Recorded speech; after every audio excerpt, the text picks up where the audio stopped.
Although Paul was receiving reassurance from God in Acts 18, his experience provides some reassurance for us too. Fear is often a part of our lives, even though we know it's not the product of faith. St. Paul also struggled with fear. A word from the Lord spoke directly to his need. Quote, "Do not be afraid.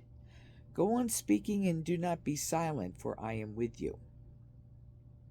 Although it's uncommon for Christians in America to be beaten or attacked on account of speaking or believing, recent events have reminded me of repercussions from holding fast to the truth.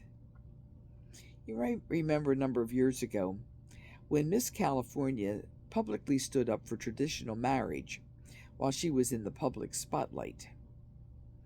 In response, she was subjected to vicious personal attacks by those who disagreed with her, which were presumably designed to deter others from standing up and bearing witness.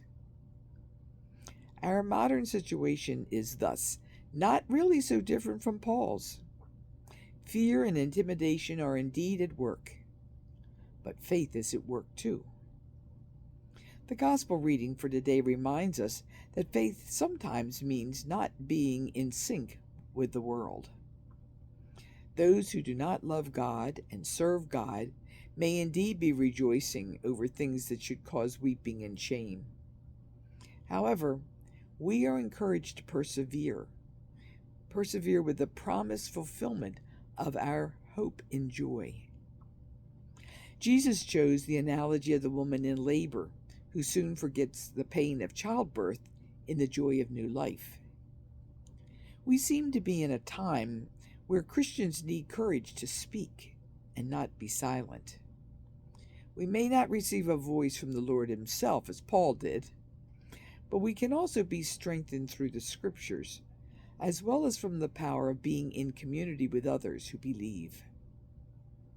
Words of encouragement and assurance can be powerful in driving out fear, building faith, and embracing our role in the future that God is bringing forth.